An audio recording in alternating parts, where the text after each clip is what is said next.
చరిత్రలో ఈ రోజుకు స్వాగతం. దేశ ప్రజలందరూ టీవీల ముందు కూర్చొని ఉత్కంఠతో ఎదురు చూస్తున్నారు. వారు ఎదురు చూసిన సమయం రానే వచ్చింది. దేశనేత బస్సు ఎక్కి కూర్చున్నారు. బస్సు మెల్లగా ముందుకు సాగుతుంది. ఆ బస్సు ఎక్కడికి వెళ్తుంది? ఎందుకు ఆ బస్సు యాత్ర అంత ప్రాధాన్యం? అది 1999 ఫిబ్రవరి 20 ఢిల్లీ టు లాహోర్ యాత్ర. భారత్ పాకిస్తాన్ సంబంధాల చరిత్రలో అటల్ బిహారీ వాజ్పేయి చేసిన ఈ బస్సు యాత్ర ఒక అద్భుతమైన మరియు సాహసోపేతమైన అడుగు.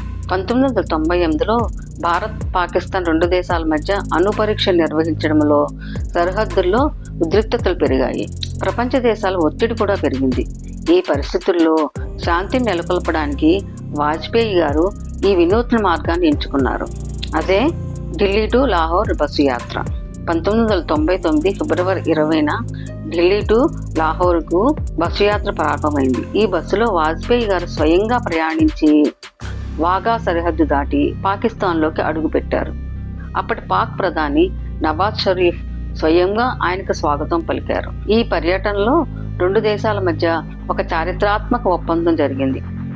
అదే లాహోర్ డిక్లరేషన్. దీని ముఖ్య ఉద్దేశాలు అణుయుద్ధం రాకుండా జాగ్రత్తలు తీసుకోవడం, కాశ్మీర్ సమస్యతో సహా అన్ని వివాదాలు చర్చల ద్వారా పరిష్కరించుకోవడం, ఇరు దేశాల మధ్య వాణిజ్య సాంస్కృతిక సంబంధాలు మెరుగుపరచడం. వాజ్పేయి గారు లాహోర్లో మినారే పాకిస్తాన్ సందర్శించారు. ఒక భారత ప్రధాని పాకిస్తాన్ ఏర్పాటుకు చిహ్నమైన ఆ ప్రాంతాన్ని సందర్శించడం ద్వారా పాకిస్తాన్ ఉనికిని భారత్ గౌరవిస్తుంది అని బలమైన సందేశాన్ని ఇచ్చారు.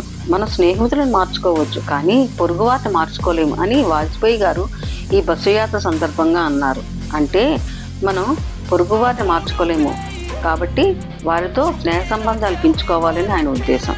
కానీ దురదృష్టవశాత్తు ఈ శాంతియాత్ర జరిగిన కొన్ని నెలలకే, అనగా మే 1999 పాకిస్తాన్ సైన్యం కార్గిల్లోకి చొరబడింది. దీనివల్ల కార్గిల్ యుద్ధం జరిగింది. వాజ్పేయి గారు శాంతి కోసం ప్రయత్నిస్తే పాక్ సైన్యాధిపతి ముషారఫ్ వెన్నుపోటు పొడిచారని అప్పట్లో విమర్శలు వచ్చాయి. అయినప్పటికీ దౌత్య చరిత్రలో ఒక ప్రధాని చూపిన గొప్ప చొరవగా ఈ బస్సు యాత్ర ఎప్పటికీ నిలిచిపోతుంది.